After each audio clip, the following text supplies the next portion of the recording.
بسم اللہ الرحمن الرحیم۔ بیان کیا جاتا ہے کہ غزوہ خیبر کے موقع پر ایک چرواہ حضور اقدس صلی اللہ علیہ وآلہ وسلم کی خدمت میں حاضر ہوا۔ وہ چرواہ یہودیوں کی بکریاں چرایا کرتا تھا۔ جب دیکھا کہ خیبر سے باہر مسلمانوں کا لشکر پڑاؤ ڈالے ہوئے ہیں، اس کے دل میں خیال آیا کہ میں جا کر ان سے ملاقات کروں اور دیکھوں کہ یہ مسلمان کیا کہتے ہیں اور کیا کرتے ہیں۔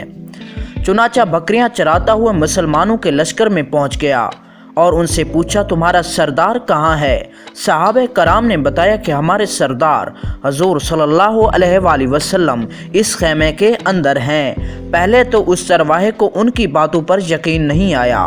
اس نے سوچا کہ اتنے بڑے سردار ایک معمولی سے خیمے کے اندر کیسے بیٹھ سکتے ہیں۔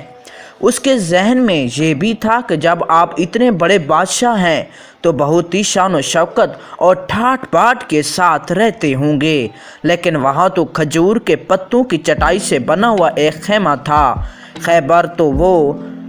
وہ تو چرواہا اس خیمے کے اندر آپ صلی اللہ علیہ وآلہ وسلم سے ملاقات کے لیے داخل ہوا اور آپ صلی اللہ علیہ وآلہ وسلم سے ملاقات کی اور پوچھا کہ آپ کیا پیغام لے کر آئے ہیں اور کس بات کی دعوت دیتے ہیں۔ حضور اقدس صلی اللہ علیہ وآلہ وسلم نے اس کے سامنے اسلام اور ایمان کی دعوت رکھی اور اسلام کا پیغام دیا۔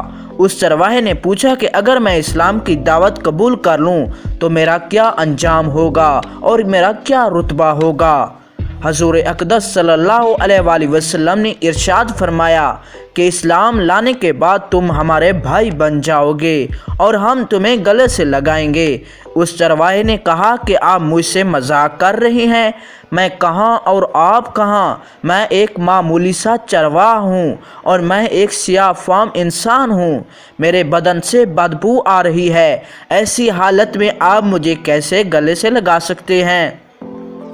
حضور اقدس صلی اللہ علیہ وآلہ وسلم نے فرمایا کہ ہم تمہیں ضرور گلے سے لگائیں گے اور تمہارے جسم کی سیاہی کو اللہ تعالیٰ خداوند متعال مٹا دے گا اور اللہ تعالیٰ تمہارے جسم سے اٹھنے والی بدبو کو خوشبو میں تبدیل کر دیں گے۔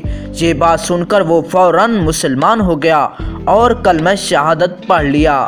پھر حضور کریم صلی اللہ علیہ وآلہ وسلم نے اور پھر اس چرواہے نے حضور اقدس صلی اللہ علیہ وآلہ وسلم سے پوچھا کہ یا رسول اللہ صلی اللہ علیہ وآلہ وسلم، میں کیا کروں؟ آپ نے فرمایا کہ تم ایسے وقت پر ایمان لائے ہو، نہ تو اس وقت کسی نماز کا وقت ہے اور تم سے نماز پڑھواؤں اور نہ ہی روزے کا زمانہ ہے کہ تم سے روزے رکھواؤں۔ زکوٰۃ تم پر فرض نہیں ہے۔ اس وقت تو صرف ایک ہی عبادت ہو رہی ہے جو تلواروں کی چھاؤں میں انجام دی جاتی ہے، وہ ہے جہاد فی سبیل اللہ۔ اس چرواہے نے کہا، یا رسول اللہ صلی اللہ علیہ وآلہ وسلم، میں اس جہاد میں شامل ہو جاتا ہوں، لیکن جو شخص جہاد میں ہوتا ہے اس کے لیے دو میں سے ایک صورت ہوتی ہے، یا غازی یا شہید۔ جو شخص جہاد میں ہوتا ہے اس کے لیے دو میں سے ایک صورت ہوتی ہے، یا غازی یا پھر وہ شہید ہو جاتا ہے۔ تو اگر میں اس جہاد میں شہید ہو جاؤں تو آپ میری کوئی ضمانت لے لیں۔ حضور اقدس نے فرمایا کہ میں اس بات کی ضمانت لیتا ہوں کہ اگر تم اس جہاد میں شہید ہو گئے تو اللہ تعالیٰ تمہیں جنت میں پہنچا دیں گے اور تمہارے جسم کی بدبو کو خوشبو میں تبدیل فرما دیں گے اور تمہارے چہرے کی سیاہی کو سفیدی میں تبدیل کر دیں گے۔ چونکہ وہ چرواہا یہودیوں کی بکریاں چراتا ہوا وہاں پہنچا تھا، اس لیے حضور کریم صلی اللہ علیہ وآلہ وسلم نے فرمایا کہ تم یہودی کی بکریاں لے کر آئے ہو، ان کو جا کر واپس کرو، اس لیے کہ یہ بکریاں تمہارے پاس امانت ہیں۔ اس بات سے یہ اندازہ لگائیں کہ جن لوگوں کے ساتھ جنگ ہو رہی ہے، جن کا محاصرہ کیا ہوا ہے، ان کا مال غنیمت، لیکن چونکہ وہ چرواہ بکریاں معاہدے پر لے کر آیا تھا، اس لیے آپ نے حکم دیا کہ وہ پہلے بکریاں واپس کر کے آئیں، پھر آ کر جہاد میں شامل ہو جائیں۔ چنانچہ اس چرواہے نے جا کر بکریاں واپس کیں اور واپس آ کر جہاد میں شامل ہوا اور